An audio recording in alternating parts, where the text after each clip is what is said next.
The Honda S2000. Affordable? Yeah. If you have over 25K laying around. And that's if you find one with low mileage and somewhat stock. In a couple years, the Honda S2000 has increased in value. Finding one can be really hard nowadays, but also can be a really good investment. Right now, I will tell you why buying a Honda S2000 will be the perfect time, because in a few years, the Honda S2000s might be the next Supra. So let's start and get into this. A masterpiece in the JDM world. A car so special that even convertible haters fall in love with. A Japanese caviar, hard to deny. This car, it's so delightful, magnificent, wonderful, that will make you act up. A sports car so exquisite that one, it's not enough. The curves, the handling, the simple but beautiful interior that makes this car a legend.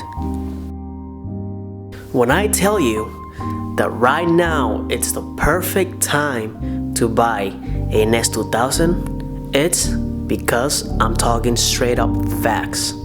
Yes, not everybody has 25 to 35K just laying around, like I mentioned at the beginning of the video. But if you're able to make it work, this is the time to get one, because these cars will rocket to the sky, Dogecoin to the moon in value.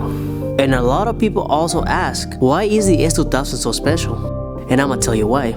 The Honda S2000 was notable for its exceptional specific power output of about 124 horsepower per liter, or about 2 horsepower per cubic inch. The highest of any mass production naturally aspirated engine car. And yeah, you heard this probably many times, till the 458 came around.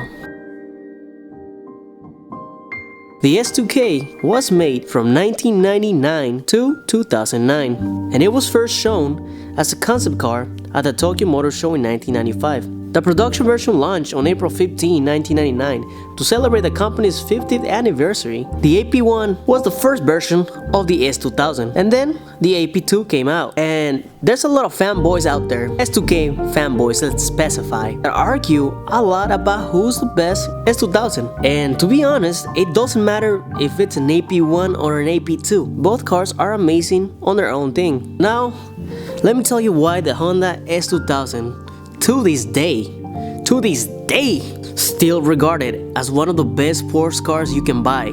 Yeah, the prices have been going up a lot. One thing that makes the S2K very famous, it's the VTEC engine and its timeless styling. So, it makes a great option for those looking for a used roadster. However, due to its age, there are a few cons to buying a car that is not 22-year-old. To be honest, any car is gonna be a money pit, especially if you decide to modify it. And if you hold it for a couple years, you can resell it for a lot more. I'm telling you, these cars will keep going up. Remember that. Let me tell you something, guys. Something that a lot of people don't know about. The S2000 is actually considered a mid-engine car. Some might disagree because the term mid-engine car means that the engine it's behind the driver, but it actually has something to do with the engine placement on the chassis. The Corvette is the same way, which is why it's referred to as a front mid-engine. Also, you can say the same thing about the Dodge Viper. And yeah, I think it's debatable, but the engine it's mounted behind the front axle, so it is technically a front mid-engine car. This car is one of my favorite cars in the JDM world. It's so beautiful in my eyes that can make me act sus. Buying this car, it's no-brainer, especially if you see it as an investment. These cars, they don't make them anymore. They're rare nowadays. Finding a stock one, clean, mostly stock body, stock motor, it's super rare. They're very unique cars. In my opinion, they're one of the best roadsters, if not the best one. They're easy to work on, they're reliable, they are great for your wallet. Parts, they still make them, or you can find them anywhere on OfferUp, Facebook Marketplace. So even a guy or girl that have no mechanical experience, they can easily work on these cars because they're easy to fix. I said they're great for your wallet as long as you keep the maintenance and one thing that you gotta know is that you gotta make sure that every 5,000 miles, maybe if you wanna be more careful, change the oil every 5 to 3,000 miles, up to you. I'm gonna do it every 5,000 miles. These cars are very known for consuming a lot of oil, so you gotta make sure you check your oil. I hear some people say that they check the oil almost every time they're about to jump in, which honestly I think it's very unnecessary. I've never done it. I mean, I don't have to do it every time I get in the car. But you know, I check it like maybe once or twice a month, which that's more than enough. This car is very, very reliable. It's a Honda. What do you expect from a Honda? It's gonna be reliable, it's gonna last you for a long time, it's gonna start every time, unless you have something fancy like, I don't know, some tune or something, I don't know. But you should be absolutely fine. There's many reasons that I can tell you to go and buy an S2000 right now. But just think about it. If you ever look for an S2000, let's say 3 years ago, S2000s were going for like $8,000, not even $10,000. Maybe the ones with low mileage. But now, if you check an S2000 with, let's say, 110,000 miles, 130,000 miles, let's exaggerate a little bit. Let's say you look for an S2000 on OfferUp.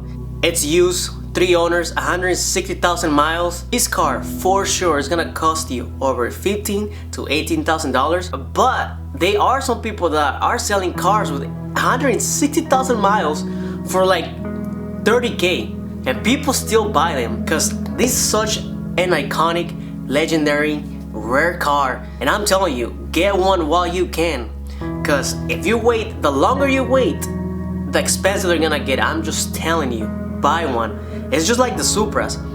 Let me tell you a little story. When I was in the army and I was stationed in Fort Bliss, El Paso, Texas, I saw a Supra, Mark IV Supra, going for $16,000. I was really thinking about buying that car.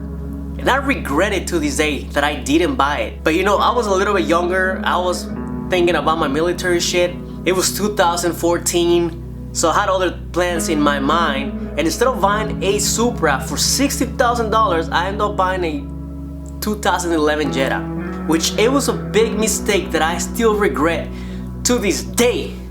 To this day. Anyway, same thing that happened to me with this Supra. A Supra like that, in that condition that I saw it, nowadays is gonna cost me like $60,000, which is insane. A couple years back to now, the value on the S2000s is just going crazy. It's just insane. I can't even talk. People are just putting crazy price tags on these cars, man.